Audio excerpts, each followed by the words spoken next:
مسلمان خوف و ہراس میں زندگی گزار رہے تھے۔ مسلمان جس علاقے میں آباد تھے اس کی زمین سونا اگلتی تھی۔ اناج اور پھلوں کی پیداوار کے لیے یہ علاقہ بڑا ہی زرخیز تھا۔ یہ علاقہ جو کم و بیش 300 میل لمبا تھا، زرخیزی اور شادابی کے علاوہ قدرتی مناظر کی وجہ سے حسین خطہ تھا۔ حاکم عیش و عشرت کے لیے اس علاقے میں آتے اور کچھ دن گزار کر چلے جاتے تھے۔ اس زرخیز اور شاداب علاقے میں مسلمانوں کو آباد کرنے کا مقصد یہ نہیں تھا کہ وہ کھیتی باڑی کریں اور خوشحال رہیں، بلکہ انہیں یہاں مزاروں کی حیثیت سے رکھا گیا تھا۔ وہ زمین کا سینہ چیر کر شب و روز محنت اور مشقت سے اناج اور پھل اگاتے، مگر اس میں سے انہیں اتنا ہی حصہ ملتا جو انہیں محض زندہ رہنے کے لیے کافی ہوتا تھا۔ زمین کی اگلی ہوئی تمام دولت حاکموں کے گھروں میں اور ایرانی فوج کے پاس چلی جاتی تھی۔ مسلمان مزاروں کے لیے غربت اور ایرانیوں کی نفرت رہ جاتی تھی۔ مسلمان اپنی جوان بیٹیوں کو گھروں میں چھپا کر رکھتے تھے۔ کسی ایرانی فوجی کو کوئی مسلمان لڑکی اچھی لگتی تو وہ کسی نہ کسی بہانے یا اس کے گھر والوں پر کوئی الزام عائد کر کے اسے اپنے ساتھ لے جاتا تھا۔ ایرانی فوج کسی بہانے کے بغیر بھی مسلمان لڑکیوں کو اپنے ساتھ زبردستی لے جا سکتے تھے، لیکن غلامی اور مظلومیت کے باوجود مسلمانوں میں غیرت کا جذبہ موجود تھا۔ پہل زبردستی اغوا کی وارداتیں ہوئیں تو مسلمانوں نے 2-3 فوجیوں کو قتل کر دیا۔ مسلمانوں کو اس کی سزا تو بڑی ظالمانہ ملی تھی اور انہیں اپنی لڑکیوں کو بچانے کی قیمت بھی بہت دینی پڑی تھی، لیکن زبردستی اغوا کا یہ سلسلہ رک گیا تھا۔ آتش پرست ایرانی اپنی فوجیوں کو سانڈوں کی طرح پالتے تھے۔ ہر سپاہی اس قسم کی ذرہ پہنا کرتا تھا کہ سر پر آہنی زنجیروں کی خرد اور بازوؤں پر دھات کے خول اس طرح چڑھے ہوتے تھے کہ بازوؤں کی حرکت میں رکاوٹ نہیں ہوتی تھی۔ ان کی ٹانگوں کو بھی بڑے سخت چمڑے یا کسی دھات سے محفوظ کیا ہوتا تھا۔ اسلحہ اتنا کہ ہر سپاہی کے پاس ایک تلوار، ایک برچھی اور ایک گرز ہوتا تھا۔ گرز پر ایرانی سپاہی خاص طور پر فخر کیا کرتے تھے۔ ان ہتھیاروں کے علاوہ ہر سپاہی کے پاس ایک کمان اور ترکش میں 23 تیر ہوتے تھے۔ انہیں عیش و عشرت، کھانے پینے اور لوٹ مار کی کھلی اجازت تھی۔ وہ جرت اور عسکری مہارت میں قابل تعریف تھے۔ ان کی کمزوری صرف یہ تھی کہ وہ صرف آمنے سامنے کی لڑائی لڑ سکتے تھے اور لڑتے بھی بے جگری سے تھے، لیکن اتنا اسلحہ اٹھا کر وہ پھرتی سے نقل و حرکت نہیں کر سکتے تھے۔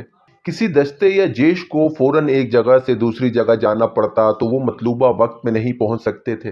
اتنے زیادہ ہتھیاروں کا بوجھ انہیں جلدی تھکا دیتا تھا۔ البتہ ان کی تعداد اتنی زیادہ تھی جو ان کی سست رفتاری کی کمزوری کو چھپا لیا کرتی تھی۔ دجلہ اور فرات کے سنگم کے علاقے کے جنوب میں ابالا ایک مقام تھا جو عراق اور عرب کی سرحد پر تھا۔ اس زمانے میں ابلا ایک شہر تھا۔ اس کے ارد گرد علاقہ شاداب اور سرسبز تھا۔ وہاں بڑے خوبصورت جنگل اور ہری بھری پہاڑیاں تھیں۔ یہ تاریخی اہمیت کا علاقہ تھا۔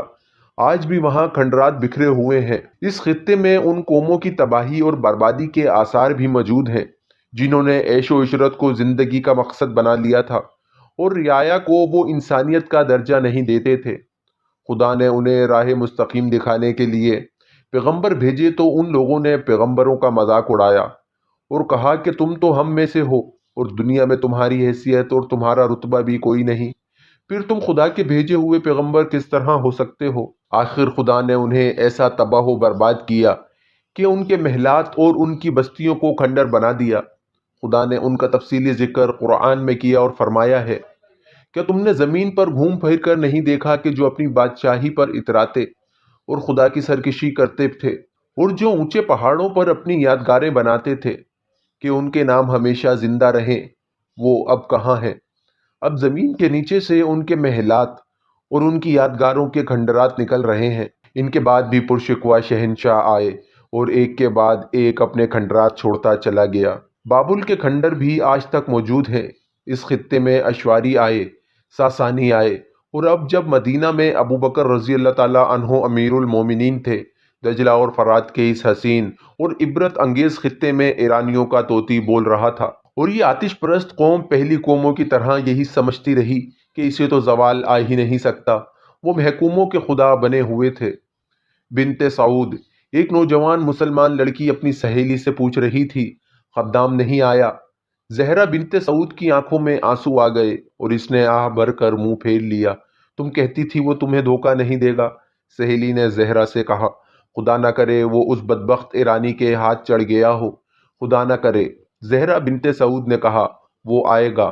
4 دن گزر گئے ہیں، میں اس ایرانی کے ساتھ نہیں جاؤں گی، موت قبول کر لوں گی، اسے قبول نہیں کروں گی۔ خدام مجھے دھوکہ نہیں دے گا۔ زہرا، سہیلی نے اسے کہا، کیا یہ بہتر نہیں ہوگا کہ تم اس ایرانی کمانڈر کو قبول کر لو؟ تمہارے خاندان کے لیے بھی یہی بہتر ہوگا۔ یہی ہے نا کہ تمہیں اپنا عقیدہ بدلنا پڑے گا، ساری عمر عیش تو کرو گی نا۔ میں نے جس خدا کو دیکھ لیا ہے اس کی عبادت کروں گی۔ زہرا نے کہا، آگ خدا نے پیدا کی ہے، آگ خدا نہیں ہو سکتی۔ میں خدا کی موجودگی میں کسی اور کی پرستش نہیں کروں گی۔ سوچ لو زہرا، سہیلی نے کہا، تم اسے قبول نہیں کرو گی تو وہ تمہیں زبردستی اپنے ساتھ لے جا سکتا ہے۔ اسے کون روک سکتا ہے؟ وہ شاہی فوج کا کماندار ہے، وہ تمہارے گھر کے بچے بچے کو قید خانے میں بند کرا سکتا ہے۔ ہوں تو میں بھی مسلمان کی بیٹی، میں اللہ کی عبادت کرتی اور اللہ ہی کی قسم کھاتی ہوں، لیکن اللہ نے ہماری کیا مدد کی ہے؟ کیا تمہیں یقین ہے کہ اللہ تمہاری مدد کرے گا؟ اگر اللہ نے میری مدد نہ کی تو میں اپنی جان لے لوں گی، زہرا نے کہا، اور اللہ سے کہوں گی کہ یہ لے، اگر میرے وجود میں جان تو نے ڈالی تھی تو واپس لے لے۔ اور اس کے آنسو بہنے لگے۔ زہرا اپنے جیسے خوبصورت جوان خدام بن اسد کو چاہتی تھی اور خدام اس پر جان نثار کرتا تھا۔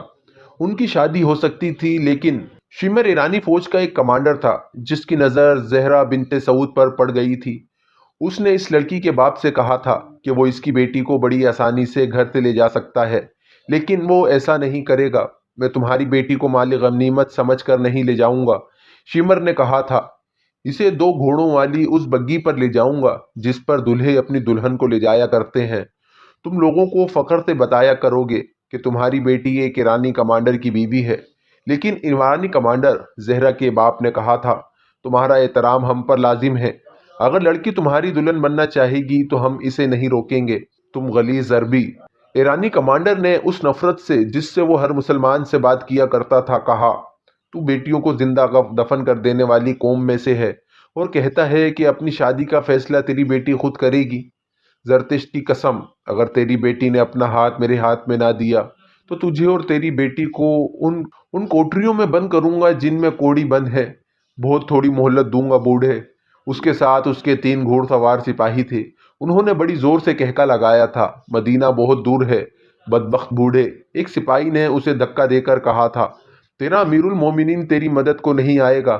زہرا کے باپ کو اور اس کے بھائیوں کو معلوم تھا کہ وہ ایران کے ایک سپاہی کی بھی حکم عدولی نہیں کر سکتے، یہ تو کمانڈر تھا۔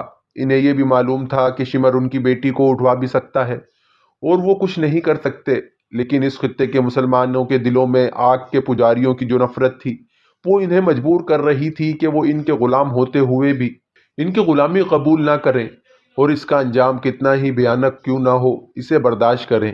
انہیں اپنے اللہ پر بھروسہ تھا۔ زہرا اور خدام کو ملنے سے کوئی نہیں روک سکتا تھا۔ وہ پھلوں کے باغات میں کام کرتے تھے۔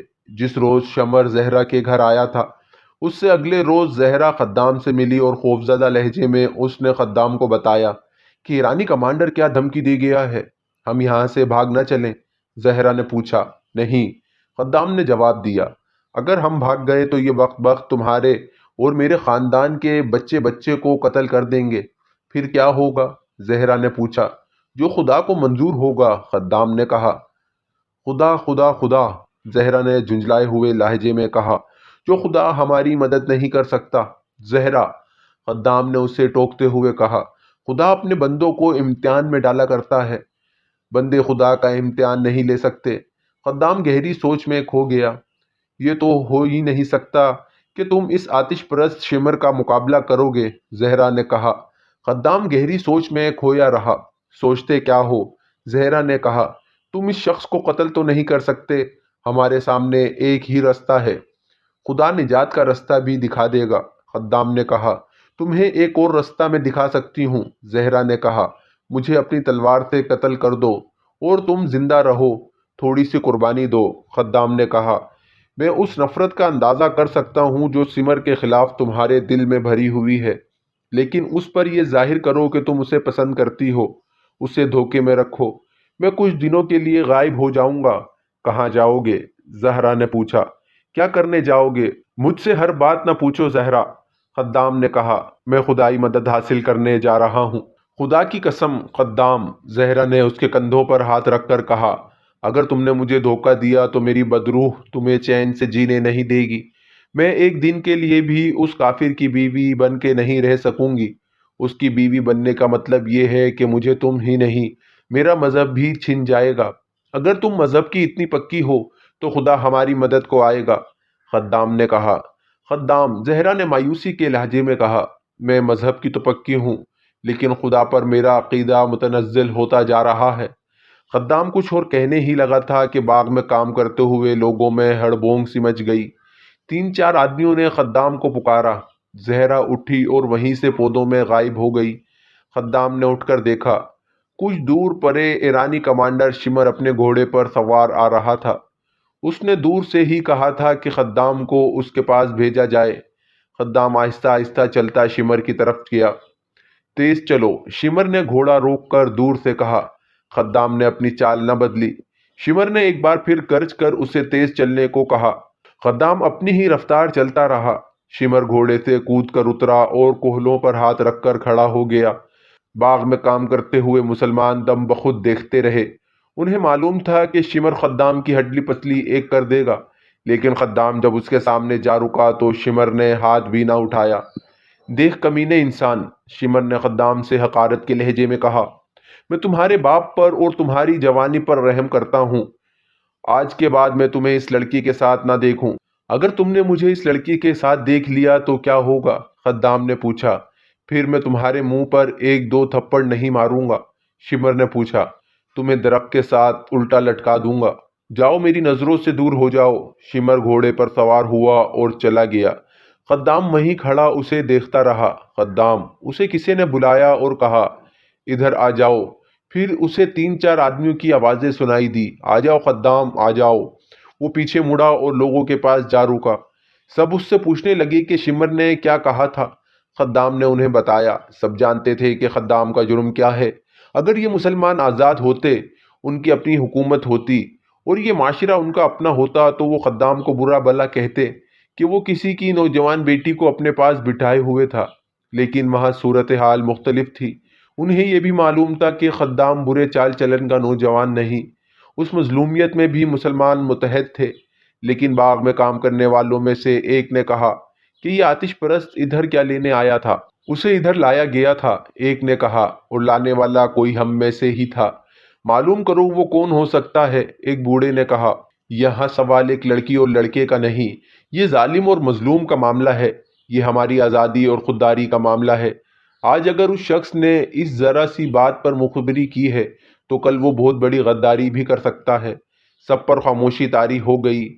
ایک ادھیڑ عمر عورت نے جوان آدمیوں کے پیچھے کھڑی تھی بول پڑی، میں بتاتی ہوں وہ کون ہے، اس عورت نے کہا، اور ان آدمیوں میں بیٹھے ہوئے ایک آدمی کی طرف دیکھنے لگی۔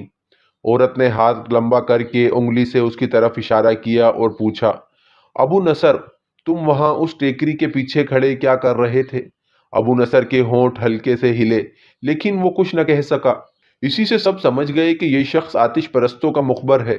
اس نے آخر اس الزام کو تسلیم نہ کیا۔ میں تمہیں دیکھ رہی تھی، اس عورت نے کہا۔ تم ٹیکری کے پیچھے غائب ہو گئے اور وہاں سے شمر نکلا۔ دیکھ ابو نصر، ایک بوڑھے نے کہا، ہمیں کوئی ڈر نہیں کہ اب تم شمر کو یہ بھی جا کر بتا دو گے کہ ہم نے تمہیں مخبر اور غدار کہا ہے۔ یہ سوچ لو کہ آتش پرست تمہیں گلے نہیں لگائیں گے۔ وہ کہتے ہوں گے تم ان کے غلام ہو اور اپنی قوم کے خلاف مخبری اور غداری تمہارا فرض ہے۔ ابو نصر نے سر جھکا لیا۔ اس پر تانوں اور گاڑیوں کے تیر برسنے لگے۔ جس کے منہ میں جو آیا اس نے کہا۔ آخر ابو نصر نے سر اٹھایا۔ اس کا چہرہ آنسوؤں سے دھلا ہوا تھا اور آنسو بہتے چلے جا رہے تھے۔ ندامت کے یہ آنسو دیکھ کر سب خاموش ہو گئے۔ تمہیں آخر کتنا انعام ملتا ہوگا؟ ان کے ایک بزرگ نے پوچھا۔ کچھ بھی نہیں، ابو نصر نے سسکی لینے کے انداز میں کہا، میں نے یہ پہلی مخبری کی ہے۔ اگر تم لوگ مجھے موت کی سزا دینا چاہو تو مجھے قبول ہے۔ ہم پوچھتے ہیں کیوں؟ ایک نے کہا، آخر تم نے یہ حرکت کیوں کی؟ میری مجبوری، ابو نصر نے جواب دیا۔ پرسوں کی بات ہے، اس کمانڈر نے مجھے رستے میں روک کر کہا تھا کہ میں زہرا کے گھر پر نظر رکھوں۔ اس کا مطلب یہ تھا کہ میں دیکھتا رہوں کہ زہرا گھر سے بھاگ نہ جائے